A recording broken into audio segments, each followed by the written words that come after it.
Students, good morning to all of you. Now today we have to solve the exercise 2.1 based on AP and GP, means arithmetic progression and geometrical progression. In previous lecture we discussed the concept of arithmetic progression and geometrical progression and find their nth term and sum of the sequence. Okay, मागच्या लेक्चरमध्ये आपण arithmetic sequence म्हणजे काय आणि geometrical sequence म्हणजे काय ह्या definition बघितल्या की ज्या सिक्वेन्सचा कॉमन डिफरन्स हा कॉन्स्टंट असेल त्याला म्हणतो एपी सिक्वेन्स आणि ज्या सिक्वेन्सचा कॉमन रेशो हा कॉन्स्टंट असेल त्याला म्हणतो आपण जीपी. त्याच्यानंतर एपीची nth टर्म कशी फाइंड करायची आणि जीपीची nth टर्म कशी फाइंड करायची, त्याच्यानंतर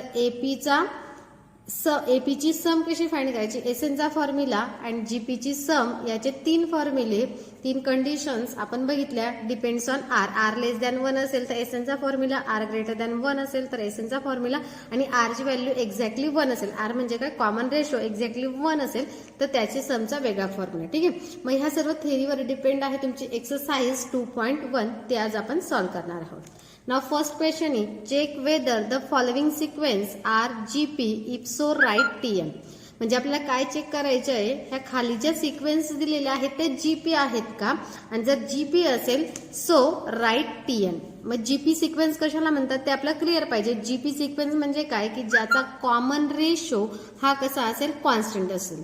कॉमन रेशो म्हणजे काय की second term upon first term, third term upon second term, fourth term upon third term, या सर्वांचा रेशो कसा यायला पाहिजे, सारखा. त्याला म्हणतो आपण कॉन्स्टंट रेशो. जर मग याचा रेशो जर कॉन्स्टंट येत असेल तर ती सिक्वेन्स काय असेल, जीपी. जर जीपी असेल तर त्याचा काय फाइंड विचारला आहे, टीएन. आणि टीएन कसा फाइंड करतो आपण, a r raise to n minus 1. टीएनचा फॉर्म्युला असतो जीपीचा, TN is equal to a r raise to n minus 1. A म्हणजे तुमची फर्स्ट टर्म आणि आर म्हणजे तुमचा common ratio. Okay, now first is 2, 6, 18, 54. ही सिक्वेन्स जीपी आहे का ते आधी आपण चेक करू. Now first is here T one. T one ची व्हॅल्यू म्हणजे फर्स्ट टर्म, टी1 म्हणजे फर्स्ट टर्म काय आली तुमची 2. टी2 म्हणजे सेकंड टर्म आली 6. टी3 म्हणजे थर्ड टर्म म्हणजे 18. टी4 म्हणजे 54. Okay, now consider T two upon T one. Second term upon first term, 6 upon 2 is 3. त्यानंतर T three upon T two, third term upon second term, 18 upon 6 is 3. परत 54 अपॉन 18 जरी केलं तर 18 3 चा 54. नाउ तो पण काय असणार आहे तुमचा 3. म्हणजे त्याचा कॉमन रेशो कसा येतोय, कॉन्स्टंट म्हणजे इक्वल येतोय. म्हणजे ही सिक्वेन्स काय आहे, जीपी. मग खाली लिहायचं here the ratio of any two consecutive term. Consecutive term म्हणजे serially. Okay, two consecutive term is constant, hence the given sequence is a GP. म्हणून ही सिक्वेन्स काय आहे, जीपी आहे. जीपी मिळाली त्याच्यानंतर त्याचा फाइंड करायचा टीएन. टीएनचा फॉर्म्युला असतो a r raise to n minus 1, nth term. Now a means first term. First term काय ह्या सिक्वेन्सची 2. मग ए ची व्हॅल्यू आली 2. आर म्हणजे कॉमन रेशो, तो किती आला होता आपला 3. Now put up the value. A ची व्हॅल्यू 2, आर ची value 3, n minus 1. That is the TN of that sequence. आलं लक्षात. Now second example 1 minus 5 25 minus 1 25. मध्ये आपण चेक करू ही जीपी सिक्वेन्स आहे का. जीपी सिक्वेन्स म्हणजे काय, second term upon first term, third term upon second term, fourth term upon third term, याचा रेशो यायला पाहिजे कॉन्स्टंट. नाउ हिअर टी1 आला 1, टी2 आला मायनस 5, टी3 आला 25. Now consider T two upon T one. Minus 5 upon 1 is minus 5. T three upon T two that is 25 upon minus 5 पण आला minus 5. म्हणजे काय येते त्याचा कॉन्स्टंट कॉमन रेशो इक्वल येतोय. सेम तेच here the ratio of any two consecutive term is constant, hence the given sequence is a GP. म्हणजे दिलेली सिक्वेन्स काय आली आपली, जीपी आली. Now TN is equal to, टीएनचा formula a r raise to n minus 1. Now TN is equal to 1 minus 5 raise to n minus 1. Then TN is equal to, a ची value first term आली तुमची 1, r आला तुमचा minus 5 raise to n minus 1. That is the third term of that sequence. Now third example 3, 4, 5, 6. आता इथे आपल्याला clear cut दिसतंय. जर सेकंड टर्म अपॉन फर्स्ट केली तर 4/3 येईल, थर्ड अपॉन सेकंड केली तर 5/4 येईल. म्हणजे कॉमन रेशो जो आहे तो इक्वल येत नाही. म्हणजे ही सिक्वेन्स जीपी आहे का, नाही. This sequence is not a GP. तर आपण बाय स्टेप ते सॉल्व्ह करू. Now here T one is equal to 3. T2 is equal to 4 and T3 is equal to 5. Now consider T2 upon T1 is 4 upon 3. T3 upon T2 is 5 by 4.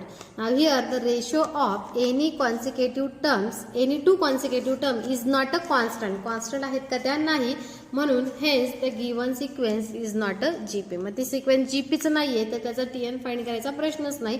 मग इथे फक्त म्हणायचं की sequence is not a GP. आलं लक्षात. मग एखादी sequence GP केव्हा असते, जेव्हा त्याचा कॉमन रेशो हा कसा असेल, कॉन्स्टंट असेल. आलं लक्षात. Okay. Now second example is for the GP. आता ही जी सिक्वेन्स जे आर ए दिला आहे ती सिक्वेन्स कोणती आहे, जीपी म्हणजे geometrical progression.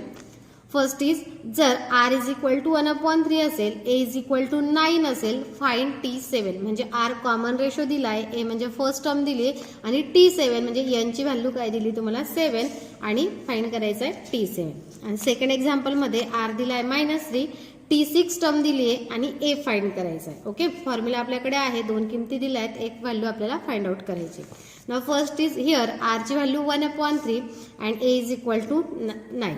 We know that. मग आपल्याला माहिती आहे टीएनचा formula TN is equal to a r raise to n -1.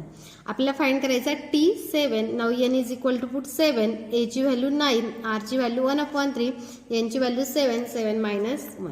9 as it is 1/3, 7 -1 is 6. 9 ला आपण लिहू शकतो 3 square. 1 raise to 6 is 1, 3 raise to 6, 3 square cancel म्हणजे 3 रेस टू 4 आणि 3 रेस टू 4 इज 81. 3 चा 4 टाइम्स मल्टिप्लाय करायचं. 3 3 चा 9, 9 3 चा 27, 27 चा 3 चा 81. T7 आला 1/81. आलं लक्षात. म्हणजे आर आणि ए आपल्याला दिलेला होता आणि त्याच्यावरनं आपण T7 फाइंड करायला. नाउ इथे दिलाय आपल्याला आर दिला आहे, T6 दिला आहे म्हणजे यांची व्हॅल्यू 6 दिली आहे आणि ए फाइंड करायचा आहे. मग we know that TN is equal to असतो a r raise to n -1. आपल्याला T6 दिलाय, मग T6 घेतला, ए आर ची व्हॅल्यू दिली -3, यांची value 6, 6 -1.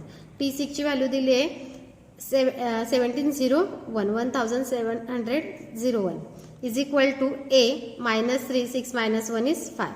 Now -3 raise to 4, 3 raise to 5 is 243. 3 चा 5 वेळेस काय करायचं, त्याचं मल्टिप्लिकेशन करायचं. 3 4 जा, आता बघितलं आपण 81 3 जा 243 आणि ऑड पॉवर असल्यामुळे ती आली तुमची -a. ए फाइंड करायचा आहे म्हणून ही टर्म इकडे येताना काय होईल, डिवाइड, दॅट इज अपॉन 243 आणि 243 ने जर डिवाइड केलं तर इज इक्वल टू 7 म्हणजे ए ची व्हॅल्यू आली तुमची -7 आणि तेच आपल्याला फाइंड करायचं होतं. फाइंड द व्हॅल्यू ऑफ ए. म्हणजे दोन व्हॅल्यू दिलेल्या असतात, थर्ड फाइंड करायची. याच पद्धतीने तुम्हाला समजा TN दिलेला असेल आणि ए दिला असेल, त्याच्यावरनं आर फाइंड करा असंही तुम्हाला विचारलं जाऊ शकतं. ठीक आहे. Now next example.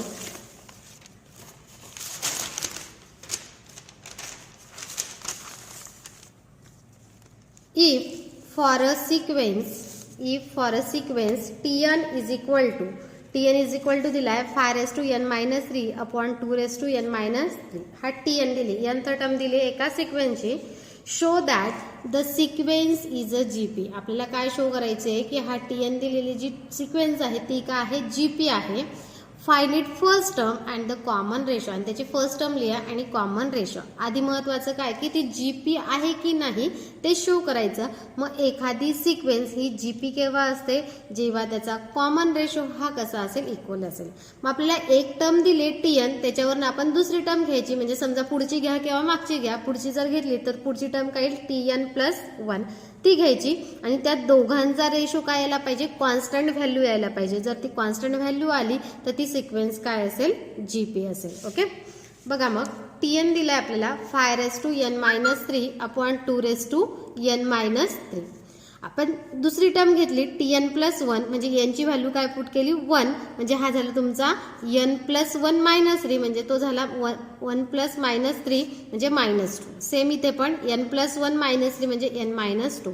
मग ही एक टर्म झाली, ही दुसरी टर्म झाली, त्याचा काय घ्यायचा, रेशो घ्यायचा. म्हणजे पुढची टर्म अपॉन मागची टर्म म्हणजे TN+1 upon TN. Now put the values. TN+ ची व्हॅल्यू पुट केली, TN ची व्हॅल्यू पुट केली.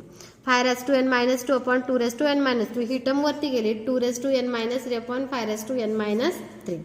मग आता by the rules of indices यांचा बेस कसा आहे, सारखा आहे. मग ही पॉवर मी वरती घेतली म्हणजे ही प्लसची काय झाली वरती मायनस, म्हणजे 5 हा n-2 ही वरती जाताना -n हा मायनसचा काय झाला प्लस आणि 2 डिव्हाइडला झाला म्हणजे ही टर्म काय झाली तुमची मायनस, हा 2n-3 आणि खाली येताना पॉवर झाली मायनस, ही मायनसची झाली प्लस. हा plus n minus n get cancel, -2 + 3 = 1 म्हणजे 5/1. हा plus n minus n get cancel, -2 + 3 = 1 म्हणजे 2/1 म्हणजे 5/2. म्हणजे रेशो कसा आला तुमचा कॉन्स्टंट आला. The given sequence is a GP, म्हणजे सिक्वेन्स काय आली तुमची जीपी. मग जो रेशो म्हणजेच काय असतो तुमचा आर, विथ आर काय आला तुमचा 5/2 अँड फर्स्ट टर्म. आता फर्स्ट टर्म फाइंड कशी करायची, nth टर्म दिली मग यांच्या ठिकाणी काय पुट करायचा, फक्त 1 पुट करायचा.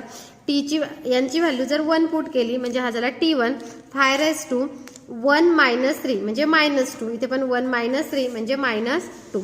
हा -2 वरती गेला, 2² 4, 5 खाली आला, 5² = 25 म्हणजे a किती आला तुमचा 4/25 म्हणजे T1 आला 4/25 फर्स्ट टर्म. मग तुम्हाला जर फर्स्ट टर्मच्या ऐवजी थर्ड टर्म विचारली तर यांची व्हॅल्यू काय पुट करायची, फक्त 3 पुट करायचं. आलं लक्षात. मग nth टर्म दिलेली होती तुम्हाला आणि विचारलं होतं की सिक्वेन्स ही जीपी आहे की नाही आणि त्याची फर्स्ट टर्म आणि common ratio find out. Show म्हटलंय म्हणजे ते असणारच आहे. Okay. Now next example, find 3 numbers in GP. काय करायचं आपल्याला जीपीचे 3 नंबर्स काढायचे.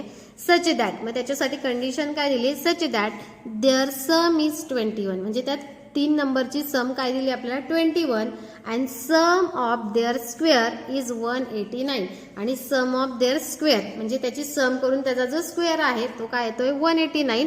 मग असे 3 नंबर्स आपल्याला फाइंड आउट करायचे आहेत GP sequence. Okay. Now answer is let the 3 numbers in GP be. मग मी ते 3 नंबर घेते A/R, A आणि AR. मग तुम्ही म्हणणार हे कसे घेतले A/R, A आणि AR.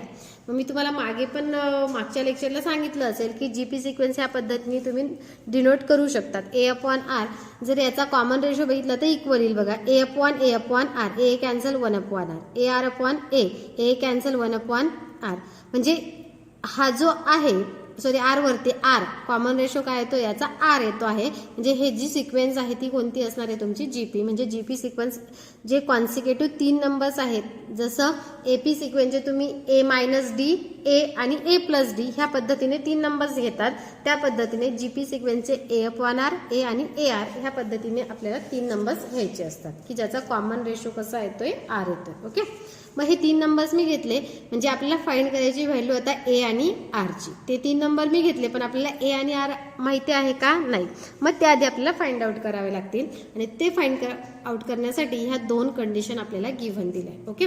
नाउ फर्स्ट कंडिशन काय दिली आहे, देअर सम इज 21. त्याची सम काय आहे 21 ह्या 3 नंबरची म्हणजे A/R, A आणि AR ह्या तिघांची सम काय दिली 21. Now A is common 1/R + 1 आणि हा R इज इक्वल टू 21. हा A इकडे येताना होईल डिवाइड म्हणजे पुढची टर्म येईल तुमची 1/R + 1 + R is equal to 21/A. याला म्हणते मी इक्वेशन नंबर 1. ते पुढे आपल्याला लागणार आहे. ठीक आहे. नाउ सेकंड कंडिशन विचार दिली आहे की सम अँड देअर स्क्वेअर इज 189. म्हणजे त्याच्या समचा स्क्वेअर काय तर 189 म्हणजे A² तिघ टर्मचा म्हणजे पहिल्या टर्मचा स्क्वेअर काय येईल मग A/R चा A²/R², दुसऱ्या टर्मचा A², तिसऱ्या टर्मचा A² R². किती दिला तर 189. मग इथून A² जर कॉमन काढला 1/R², इथे आला 1, इथे आला R² इज इक्वल टू 189. हा A² इकडे त्यांना डिव्हाइड होईल, इथे आला 189/A². Equation number 2. Okay. 2 equation आपल्याला मिळालेले आहेत. मग याचा यूज करून आता आपल्याला A आणि R ची व्हॅल्यू फाइंड करायची. ठीक आहे. Now squaring on both side in equation 1. हे जे इक्वेशन 1 आहे त्याचं काय करते मी स्क्वेअरिंग करते म्हणजे काय इथे ब्रॅकेट स्क्वेअर, या साईडला पण याचा ब्रॅकेट स्क्वेअर. बघा मग 1/R + 1 + R bracket square 21/A bracket square. मग आपल्याकडे फॉर्म्युला आहे A + B + C bracket square. त्याचं एक्सपान्शन असतं A² + B² + C² + 2AB + 2BC + 2AC. Using that rule now expand this A² म्हणजे 1/R², B² 1² इज 1, C² म्हणजे R². Plus twice A B, म्हणजे हा 2 एची व्हॅल्यू 1/r, बीची value 1 असल्यामुळे मी लिहिली नाही ती, प्लस 2BC, 2बीची व्हॅल्यू 1, सीची व्हॅल्यू r, प्लस 2AC, 2 एची व्हॅल्यू 1/r, सीची व्हॅल्यू r, आणि ते 21चा स्क्वेअर आला 441 आणि अपॉन एचा square A square. Okay, he term me as it is ठेवते. 1/r square 1r square, plus इथे आला 2/r, इथे आला 2r, हा r कॅन्सल, हा आला 2, 441 अपॉन ए स्क्वेअर. मग आता हे एका ब्रॅकेटमध्ये लिहिते मी, कारण त्याची व्हॅल्यू आपल्याला माहिती आहे. 1/r square plus 1 plus r square, plus इथून 2 कॉमन काढला, 1/r plus r plus 1 is equal to 441 upon a square. मग आता आपल्याकडे इक्वेशन 1 आणि 2 वरून याच्या व्हॅल्यू माहिती आहे. 1/r square plus 1 plus r square, याची व्हॅल्यू 189 अपॉन ए स्क्वेअर, आणि 1/r प्लस r प्लस 1 याची व्हॅल्यू आहे 21 अपॉन ए. ह्या दोघं व्हॅल्यू आता याच्यात पुटअप करू. याची व्हॅल्यू आली 189 अपॉन ए स्क्वेअर, हा 2 ॲज इट इज, याची व्हॅल्यू आली 21 अपॉन ए, ही टर्म ॲज इट इज. कशावरनं लिहिलं आपण? From equation 1 and 2. Okay, now LCM this, इकडे हा ॲज इट इज ठेवला, इथे ए स्क्वेअर आहे, इथे ए आहे, म्हणजे एने मल्टिप्लाय करावं लागेल. 189, 21 इंटू 1 इज 42, इथे एने मल्टिप्लाय केलं अपॉन ए स्क्वेअर, इथे 441 अपॉन ए स्क्वेअर, दोघं साईडचा a square get cancel. 189 plus 42a is equal to 441. हा 42 ॲज इट इज, ही टर्म इकडे जाताना होईल मायनस. मग 441 मायनस 189 इज 252, आणि हा 42 इकडे येताना होईल डिवाइड. मग याला डिवाइड होईल तुमचा 18 ने,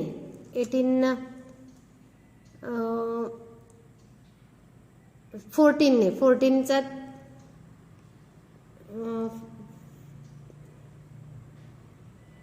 18 ना, मग हा आला तुमचा 3, आणि इथे डिवाइड केलं, आणि 18 upon 3 is 6. Okay, now a is equal to 6. Divide करायचं आहे फक्त. हे कशाने डिवाइड होतं आहे? 18नेच होतं आहे. 18 3चा 42, आणि इथे 18ने डिवाइड केला, तो आला 18 is equal to 6. Now a is equal to 6. Now put a is equal to c. आता ए मिळाला, आर काढावा लागेल. एची व्हॅल्यू पुट करायची इक्वेशन नंबर 1 मध्ये. इक्वेशन 1 होतं 1/r 1 प्लस r, आणि 21 अपॉन ए, एची व्हॅल्यू आहे 6. 21 अपॉन 6 इज 3 ने डिवाइड होईल. 3 2 जा 6, 3 7 जा 21, 7/2. आला 1 प्लस r स्क्वेअर, इथे 7/2. r LCM काढला म्हणजे इथे आला मल्टिप्लाय r LCM काढला म्हणजे हा झाला तुमचा 1, इथे मल्टिप्लाय केलं r ने, इथे मल्टिप्लाय केलं r ने, r स्क्वेअर. 2 इकडे डिवाइड मल्टिप्लाय होईल 2, 1 plus r square is equal to 7r. 2 ने मध्ये मल्टिप्लाय केलं 2r स्क्वेअर, आधी मी ही टर्म घेतली फक्त 2r स्क्वेअर, नंतर 2r, आणि 2 into 1 2 is equal to 7r. हा 2r आणि हा इकडे येताना मायनस झाला, म्हणजे 2r minus 7r is minus 5r. हे आलं तुमचं क्वाड्रॅटिक इक्वेशन. मग याचे फॅक्टर पाडायचे. मग -5rला लिहिलं मी -4r minus r plus 2 is equal to 0. 2r common काढला, इथे आला r मायनस 2, इथून मायनस कॉमन काढलं, r minus 2 is equal to 0. r minus 2 common, 2r minus 1 second factor is equal to 0. Factor तुम्हाला सगळ्यांना पाडता येतात, म्हणून ते एक्सप्लेन करायची काही गरज नाही. Now r minus 2 is equal to 0, 2r minus 1 is equal to 0, म्हणजे r ची व्हॅल्यू आली 2, आणि इकडे आली r ची व्हॅल्यू 1/2. r च्या 2 व्हॅल्यू मिळाली, आणि a ची 1 व्हॅल्यू मिळाली. मग r ची व्हॅल्यू आधी 2 घ्यायची, आणि नंतर 1/2 घ्यायची, आणि फाइंड करायचं r ची व्हॅल्यू. ओके, सॉरी, सिक्वेन्सचे ते 3 नंबर्स. मग ए घेतला आपला एकच आला आहे 6, आणि r ची व्हॅल्यू घेतली 2. मग पहिला नंबर काय घेतला होता आपण? a/r, दुसरा घेतला होता a, आणि तिसरा घेतला होता ar. मग व्हॅल्यू पुटअप करू. a/r म्हणजे 6/2 इज 3. ए ची value directly 6. ar 6 into 2 is 12, म्हणजे 3 number r is equal to 2 घेतल्यावर काय मिळाले? 3, 6 आणि 12. मग आता a ची व्हॅल्यू 6 आणि r ची व्हॅल्यू घेऊ आपण 1/2. मग पहिला नंबर a/r, दुसरा a, आणि तिसरा ar. a/r, a ची व्हॅल्यू 6, हा 1/2, 2 वरती गेला 12, a ची व्हॅल्यू 6, आणि ar 6 इंटू 1/2 म्हणजे आला हा 3, म्हणजे इथे आलं 3, 6, 12, आणि इथे आलं 12, 6, 3. तेच नंबर आहेत. देअरफॉर द 3 नंबर्स आर एक तर 3, 6, 12 असेल, किंवा मग 12, 6, 3 असेल. हे झाले तुमचे 3 नंबर त्या जीपीचे. लक्षात, ही झाली तुमची एक्सरसाइज 2.1. थँक्यू.